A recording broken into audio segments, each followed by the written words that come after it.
Press the Lord सभी को। और यूट्यूब के माध्यम से जितने भी लोग सुनते हैं मेरे प्रिय आप सबों का मैं वेलकम करती हूँ, स्वागत करती हूँ। और मेरे फेसबुक पेज से भी आप लोग सुनते हैं, आप लोग का भी वेलकम करती हूँ और स्वागत करती हूँ। मेरे पेज को सब्सक्राइब कीजिएगा और दूसरों तक पहुँचाइएगा ताकि उन लोगों को भी खरी शिक्षा प्राप्त हो। और आज के वचन को हम लोग देखेंगे यीशु का पुनरुत्थान, और उसके लिए आज का वचन देखेंगे मार्कुस अध्याय 16 पद संख्या 1 से लेकर हम लोग 20 तक देखेंगे। उसके साथ साथ और भी वचन देख सकते हैं, तो पहले सारे वचन को देखते हैं। यहाँ लिखा हुआ है, जब सबत का दिन बीत गया तो मरियम मगदलिनी और याकूब की माता मरियम और सलोमी ने सुगंधित वस्तुएं मोल ली कि आकर उस पर मले। सप्ताह के पहले दिन बड़े भोर जब सूरज निकला ही था, वे कब्र पर आई और आपस में कहती थी, हमारे लिए कब्र के द्वार पर से पत्थर कौन लुढ़काएगा। तो इन सारी महिलाएं क्या कर रही थी, आपस में बात करते करते आ रही थी कि कब्र पर का बड़ा सा जो पत्थर जहाँ पर प्रभु यीशु मसीह को रखा गया था, तो वहाँ पर बहुत बड़ा सा पत्थर था कि वहाँ पर से पत्थर को कौन हटाएगा। और वो दिन क्या था, सप्ताह का पहला दिन था, है ना। तो ये सारी महिलाएं उन सारी बातों को करते करते आ रही थी। फिर हम लोग देखते हैं 4 पद, जब उन्होंने आंखें उठाई तो देखा कि पत्थर लुढ़का हुआ है। उन लोगों ने देखा क्या हुआ, पत्थर लुढ़का हुआ है। वह लुढ़काया हुआ है, वह बहुत ही बड़ा था। और वो पत्थर क्या था, बहुत बड़ा था। 5 पद, कब्र के भीतर जाकर उन्होंने एक जवान को सफेद वस्त्र पहने हुए दाहिनी ओर बैठे देखा और बहुत चकित हुए। क्या देखा, सफेद वस्त्र पहने हुए दाहिने बैठे देखा। कौन देखा, जो लोग देखने गए थे प्रभु यीशु मसीह का देह को देखने, जहाँ पार्थिव शरीर को रखा गया था, उस जगह पर बैठे देखा और बहुत चकित हुए। वो लोग क्या हुआ, चकित हुआ। उसने उनसे कहा, चकित मत हो। वो जो सफेद वस्त्र पहना था वो क्या बोल रहा है, क्या कि चकित मत हो। तुम यीशु नासरी को जो क्रूस पर चढ़ाया गया था ढूंढती हो। वो लोग से बात कर रहे हैं, वो सफेद वस्त्र जो पहना है, कि तुम लोग किसको ढूंढ रहे हो, यीशु मसीह को, है ना, जो क्रूस पर चढ़ाए गए थे। वह जी उठा है। वो सफेद वस्त्र जो पहना था वो व्यक्ति उन लोग को बता रहे हैं क्या, कि वो जी उठा है। और ये जिस पुस्तक से हम लोग पढ़ रहे हैं मार्कुस, ये वचन सभी 4 पुस्तक में मिलेगा आपको पढ़ने के लिए। मत्ती, लूका, मार्कुस, यूहन्ना, 4 पुस्तक में ही ये वचन लिखा हुआ मिलेगा, पढ़ने को मिलेगा।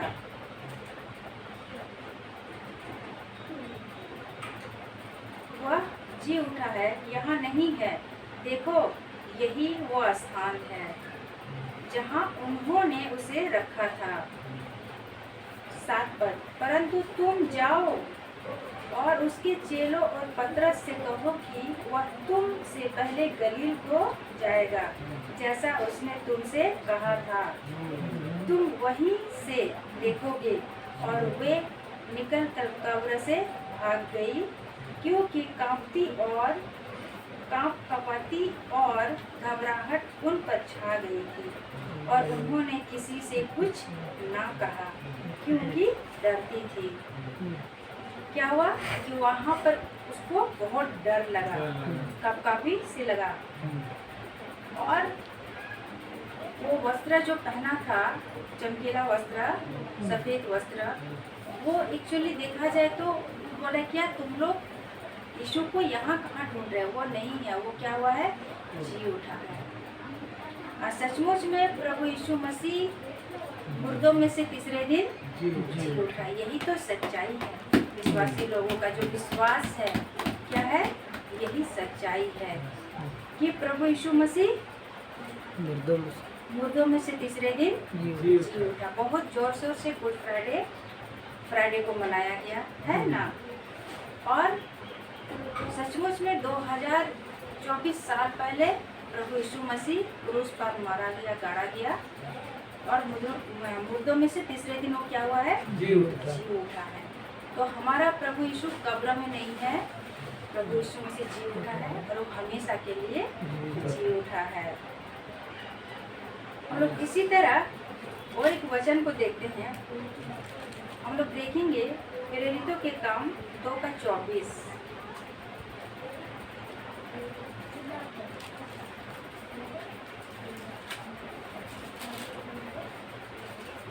प्रेरितों 2:24 मैं परंतु उसी को परमेश्वर ने मृत्यु के बंधनों से छुड़ाकर जिलाया, क्योंकि वो अनहोना था कि वो उसके बस में रहता।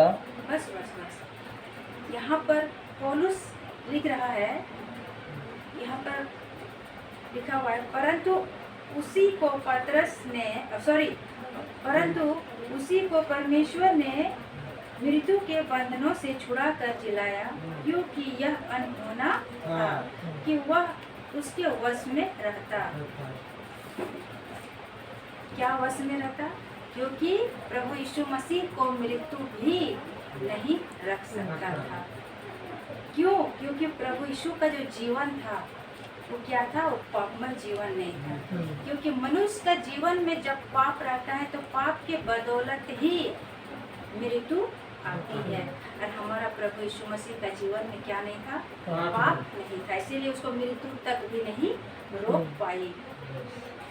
हम लोग इसी और एक वचन को देखते हैं, 1 कुरिन्थी अध्याय 15 उसका 55।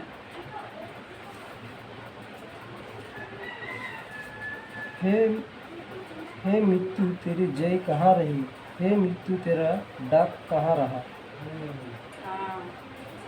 इससे पढ़िए बाबू। हे मृत्यु तेरी जय कहाँ रही, हे मृत्यु तेरा डाक कहाँ रहा। डाक यहाँ लिखा हुआ है, हे मृत्यु तेरी जय कहाँ रही, हे मृत्यु तेरा डंक कहाँ रहा। तो सचमुच में जिस मृत्यु को देख करके आज लोग डरता है, आज तो यूं ही ऐसे ही लोग बहुत सारे लोग मर रहे हैं, है ना। तो जो लोग प्रभु यीशु मसीह को नहीं जानते हैं, कई साल पहले मैं भी प्रभु यीशु मसीह को नहीं जानती थी, तो मुझे भी डर लगता था मृत्यु से। और आज भी जो लोग नहीं जानते हैं वो लोग भी मृत्यु से डरता है। लेकिन यहाँ लिखा हुआ है, इस पत्र को लिखने वाला कौन है? पौलुस है। वो मृत्यु को क्या बोल रहा है? हे मृत्यु तेरी जय कहाँ रही, हे मृत्यु तेरा डंक कहाँ रहा। क्योंकि जब प्रभु यीशु मसीह जब मर गया, गड़ा गया, तो मृत्यु ने क्या सोचा कि मैंने गुलामी किया, मृत्यु को मैंने जीत लिया। लेकिन जब हमारा प्रभु यीशु मसीह जी उठा तो मृत्यु क्या हो गया? हार गया। वही चीज यहाँ पर पौलुस बोल रहा है, यही चीज यहाँ पर पौलुस बोल रहा है कि जय ने मृत्यु को निगल लिया, हे मृत्यु तेरी जय कहाँ रही, हे मृत्यु तेरा डंक कहाँ रहा। मृत्यु को बोल रहा है। ये आत्मिक बातें हैं, बहुत सारे लोग को समझ में नहीं आएगा, लेकिन जो प्रभु यीशु मसीह पर जो लोग विश्वास करते हैं उनके जीवन में मृत्यु नहीं आएंगे। और ये आत्मिक बातें हैं, बहुत सारे लोगों को समझ में नहीं आएगा, लेकिन जो लोग आत्मिक है वो लोग को समझ में जरूर आएगा। क्योंकि सचमुच में ये देह, तो हम लोग जिस देह को देखते हैं, ये देह एक दिन जरूर मिट्टी के साथ मिल जाएगा या जलाया जाएगा। लेकिन जो आत्मा है, आत्मा को ना तो जलाया जा सकता है ना उसको मारा जा सकता है। तो ये आत्मिक बातें हैं, आत्मा की बातें हैं, वही चीज़ यहाँ बोल रहा है। फिर हम लोग 56 इसी का ही 1 कुरिन्थी अध्याय 15 का 56 को अगर देखेंगे, वहाँ भी लिखा हुआ है मृत्यु का डंक पाप है और पाप वन व्यवस्था है। क्योंकि मृत्यु कहाँ से उत्पन्न होती है? मृत्यु पाप से ही उत्पन्न होती है।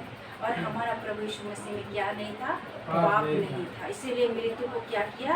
हरा दिया और वो जी उठा, और उसको वो मृत्यु वो बंधन में उसको रख नहीं सका। वही चीज हम लोग प्रेरितों का 2:24 में भी हम लोगों ने पढ़ा है ना। सचमुच में हमारा परमेश्वर कितना महान है।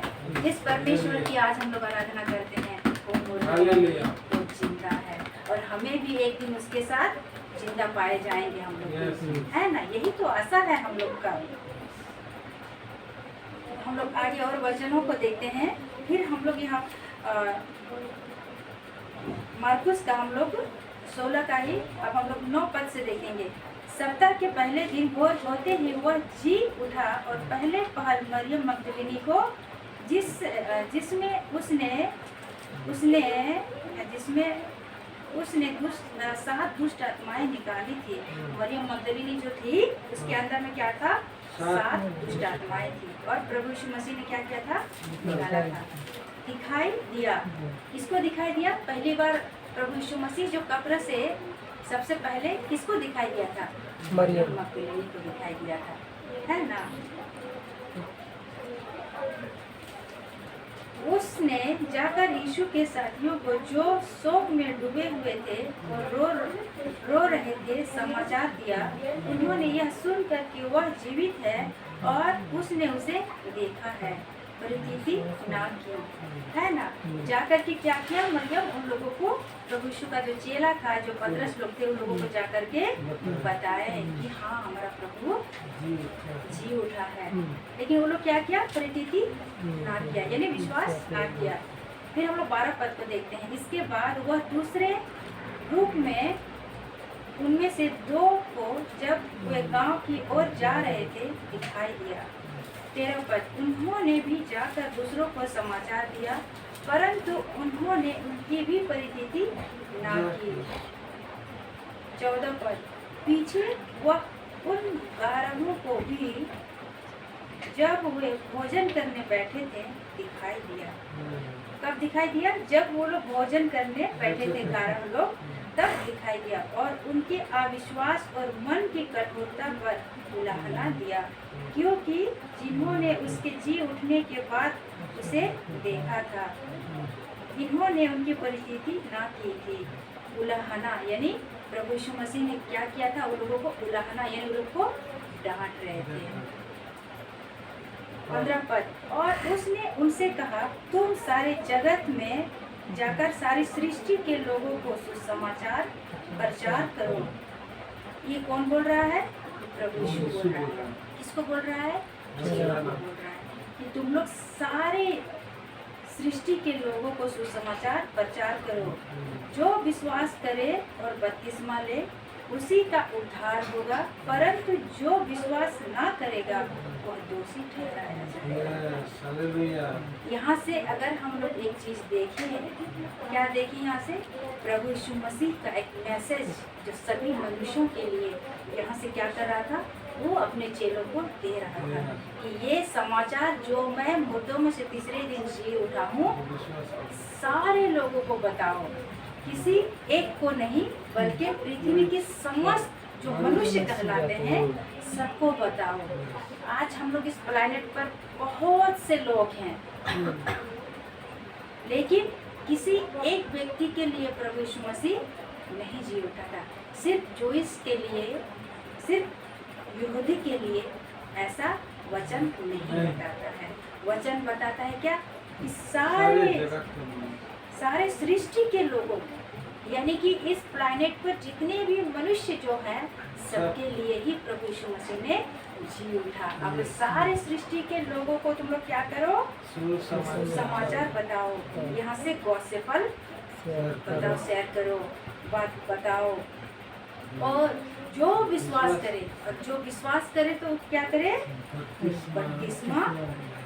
बपतिस्मा ले, उसी का उद्धार होगा, उसी का ही उद्धार होगा। जो प्रभु यीशु मसीह पर विश्वास करेंगे और बपतिस्मा लेंगे उन्हीं का ही उद्धार होगा। बहुत बड़ा यहाँ पर कार्य को सौंप रहा था अपने चेलों को प्रभु यीशु मसीह। यही कार्य आज हम लोग का भी जिम्मेदारी है, हम लोग के कंधों में भी ये कार्य है। इस कार्य सिर्फ हमारा प्रभु यीशु मसीह का ही नहीं, उन 12 चेलों का ही नहीं, आज हर एक विश्वासी का ये कार्य है।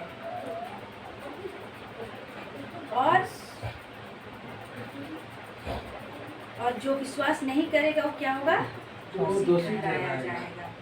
17 पद, विश्वास करने वालों में यह चिन्ह होंगे कि वे मेरे नाम से दुष्ट आत्माओं को निकालेंगे। ये क्या है? ये चिन्ह है। नई नई भाषा बोलेंगे, सांपों को उठा लेंगे, और यदि वे प्राणनाशक वस्तु भी पी जाए तो भी उनकी कुछ हानि ना होगी। ये प्रभु यीशु मसीह क्या बोल रहा है कि अगर वो जहर भी उनको दिया जाएगा, उनके शरीर में वो जहर भी काम नहीं करेगा। वे बीमारों पर हाथ रखेंगे और वे चंगे हो जाएंगे।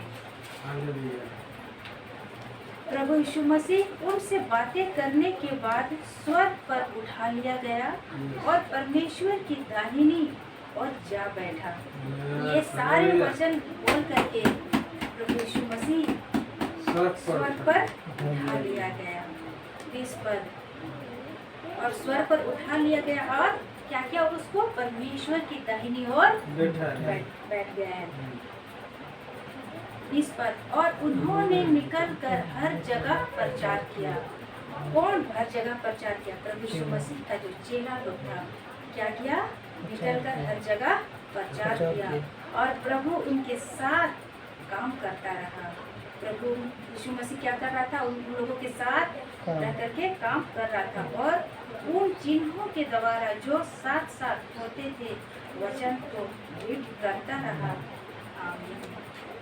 तो सचमुच में हमारा प्रभु यीशु मसीह अपने चेलों को जो महत्वपूर्ण कार्य था वो देके गए, और उनके चेलों ने सचमुच में बहुत खूबसूरत तरीके से उनके कार्य को किया है। लेकिन आज हम लोग भी विश्वासी हैं।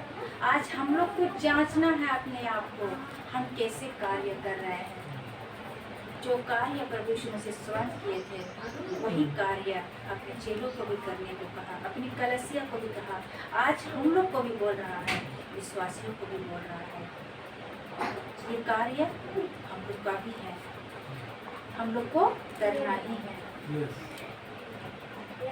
मैं आशा करती हूँ कि इस छोटे से वचन के जरिए जितने भी सुनने वाले लोग, मेरे प्रिय लोग, जरूर इन बातों को गंभीर से बोल लें, क्योंकि न्याय के दिन कोई बचाया नहीं जा सकता। एक अगर अविश्वासी सुन करके अगर अपने मन को नहीं परिवर्तन करता है और वो कठोर ही रहता है, और इस दुनिया से अगर वो चला भी जाता है तो वो दोषी ठहरेगा।